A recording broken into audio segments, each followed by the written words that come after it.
Tem alguma comida que te deixa feliz, pessoal? Qual será a relação das emoções e o nosso paladar? O sabor das comidas influencia os nossos sentimentos? Eu recebo no estúdio a nutricionista Louise Damasio, doutora em Ciências da Saúde, especialista em comportamento alimentar e transtornos alimentares. Oi, querida! Olá, boa tarde. Tudo bom? Seja bem-vinda. Pode ficar à vontade. Eu já tô feliz demais porque eu já vi a minha comida. Não comi ainda, mas já vi.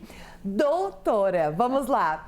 Como as emoções afetam o paladar e como o paladar afetam as emoções? São duas perguntas que a ordem altera a resposta. Com certeza, é uma via de mão dupla. Então, quando a gente pensa no nosso estado emocional, muitas vezes a gente tem uma tendência a escolher exatamente essas comidas que nos deixam mais felizes, né? Sim. Essas comidas, muitas vezes, elas ativam regiões no nosso cérebro que são regiões de prazer. A gente fala do centro de recompensa, um centro dopaminérgico de recompensa, que ele é super ativado com alguns alimentos específicos. Eu sempre uso o exemplo. Quando a gente está muito chateado, o que a gente vai escolher? Um prato de salada ou um chocolate? Comumente, a segunda opção. Porque quimicamente a gente tem Vamos ser sinceros, né, gente? Eu ia dizer salada aqui, mas não, chocolate. Muito melhor, sim. Existe uma explicação química para esse processo, né? E tu sabe que é interessante porque os estudos vêm mostrando que o nosso estado emocional, ele influencia também as nossas escolhas alimentares. Olha que interessante.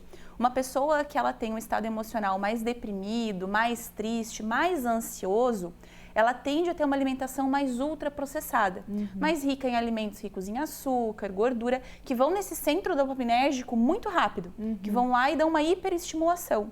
Mas, ao mesmo tempo, pessoas em estado emocional mais equilibrado, mais feliz, mais de bem com a vida, elas conseguem equilibrar essas escolhas de maneira mais consciente. Então, elas têm essa escolha de comer a pizza no final de semana, o chocolate de vez em quando, mas, de forma geral, tem uma alimentação mais saudável. Sim, é interessante essa relação, porque como eu fiz ali, né, o paladar e a comida e o paladar, porque também existem, por exemplo, algumas comidas que despertam também, como você falou, né? Algumas emoções ali, né? Tem, por exemplo, alegria, tristeza, medo, raiva e nojo, né? Por exemplo, para quem é vegano ali, às vezes vai ver um animalzinho ali que tem luta pela causa, vai sentir uma raiva. Nojo, eu tenho uma lista, um monte que eu tenho nojo, mas eu acho que eu não vou falar, gente. Mas isso é a relação dessas principais aí emoções?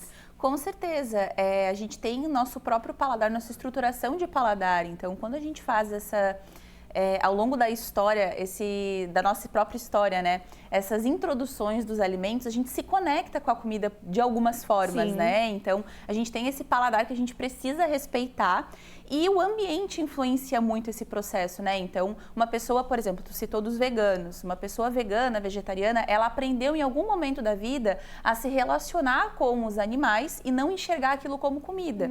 Então, ela vai despertar nojo no momento de consumir esse alimento ou de ver uma pessoa consumindo esse alimento, né? Mas em algum momento da vida, por exemplo, ela pode ter escutado que abacate com açúcar não é interessante, que a gente come ele mais salgado. Então, a história, a forma como a gente estimula, por exemplo, as crianças a se relacionar com a comida, vão despertar esses sentimentos no futuro. Vou falar, abacate.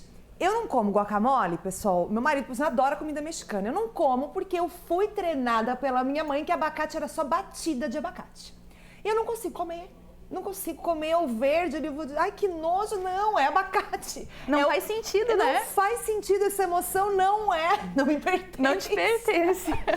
E daí, exatamente como você falou, a importância da gente educar ali, né, na parte na infância mesmo. Sim, né? E também acredito que seja importante a gente falar de uma outra emoção que é diferente quando a gente pensa na comida, que é o medo muito ligado ao nojo. Por exemplo, quando a gente vê vídeos de pessoas, agora nas redes sociais isso tem sido mais divulgado, mas de pessoas comendo comida de rua na Tailândia, na China. Nem fala, tal da formiga o pessoal come aqui, farofa de formiga. Formiga, barata, escorpião, que são coisas que não fazem sentido na nossa cultura. Então a gente ainda tem o fator cultural nesse processo. Tu sabes que eu estava assistindo um programa desses norte-americano de comida, de reality, de disputas, né? E, por exemplo, quando eles pegam um coraçãozinho de frango, que para nós churrasco sem coraçãozinho não me chama.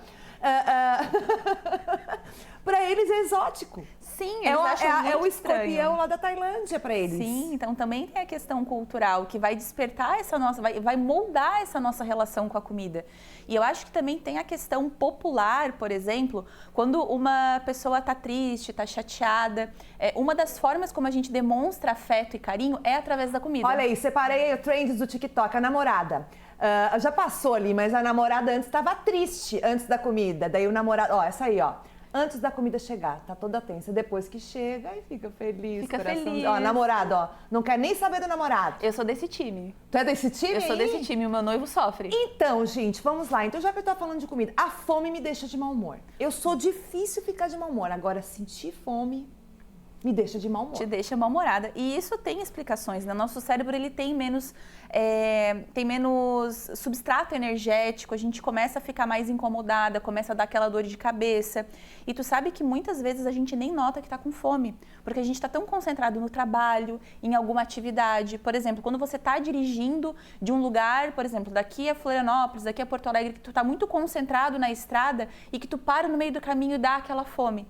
Às vezes a gente está tão concentrado em uma atividade que a gente não dá tempo para o nosso cérebro dizer assim, ó, tá começando a fome. E aí a fome, ela se manifesta de uma forma muito intensa. Com mau humor, dor de cabeça, irritabilidade, Não, daí vira uma bola de neve. Como que é, né? O intestino é o segundo cérebro. A alimentação e o nosso cérebro, a emoção está muito conectado. É muito conectado. Com certeza. E quando a gente pensa até no aspecto de uma alimentação mais saudável, essa alimentação mais saudável vai modular os comunicadores que a gente tem no nosso cérebro, que são os neurotransmissores, e eles vão conseguir moldar as nossas emoções também, o que vai implicar nas nossas escolhas alimentares. Tem interação, Camille? É isso? Eu não escutei direito? Pode colocar na tela. Se tiver, se não, pessoal, participa aí, ó. 988181938 é nosso WhatsApp. Qual comida te deixa feliz? Nutri, doutora, qual comida te deixa feliz? Posso ser polêmica? Pode. Batata frita. Adoro! Adoro! Eu também, tava no meu prato, batata frita. E olha, gente, batata frita, se você comer certo, não engorda. É toda questão de equilíbrio. O nutricionista, ele sempre diz isso. Adoro quando a Nutri deixa comer batata. Posso te abraçar? E às vezes as pessoas não entendem, mas, gente, a vida é uma questão Claro de equilíbrio. que é equilíbrio. A vida é uma questão de equilíbrio. A gente na nutrição, também sou professora universitária, a gente sempre explica, né? Não existe o vilão e o mocinho. Na alimentação é tudo uma questão de equilíbrio. Equilíbrio, concordo. Dona Vicência, querida, maravilhosa, Vicência Costa, lá de Cocal. Polenta com costela de porco frita, guisado de feijão vermelho que sobrou. Salada de couve. Dona Vicência, me chama pra comer esse prato aí. Adorei. Salada de couve sensacional. Ai, Dona Vicência, adorei. E olha só, deixa eu falar uma coisa. Tem a ver com as nossas memórias também. Com certeza. Memórias a afetivas. forma como a gente é abraçado pela comida. Sim. Né? As pessoas podem desenvolver dependência emocional com a comida? Com certeza, com certeza. Só vou ficar feliz se eu comer chocolate. Eu sempre digo assim, hoje em dia as pessoas, muitas vezes nas redes sociais, elas acham que elas só podem comer por manifestação fisiológica. A comida ela não é só fisiológica. Ela é emoção, ela é memória, ela é afeto, ela é cultura. Exatamente. E a forma como a gente se relaciona com a comida, diz se isso é saudável ou não. Com certeza. Se tu estiver resolvendo os teus problemas com a comida, aí tá errado. Isso é um problema com absoluta certeza. Sim. Agora, se quando tu tá num dia muito chateado, muito triste, tu quer lembrar de alguém que tá longe, por exemplo, vai e come aquilo. Adorei, doutora, mas é isso mesmo que as pessoas têm que pensar. E como você falou, pessoal, eu quero comer só salada, porque eu quero ficar com a barriga tanquinho, com o corpo maravilhoso, e você fica numa dependência, desenvolve transtornos, mas tudo isso vai ficar para uma outra conversa. Doutora, adorei. Claro que hoje eu tenho que comer arroz, batata frita e um peixinho grelhado, que eu adoro, e aquela salada, aquele feijãozinho. Luiz Damasio, a gente botou a arroba dela ali. Obrigada mesmo. Volte sempre, porque esse assunto é muito importante. A gente pode te acionar mais vezes? Com certeza, com certeza. Então tá bom, pessoal.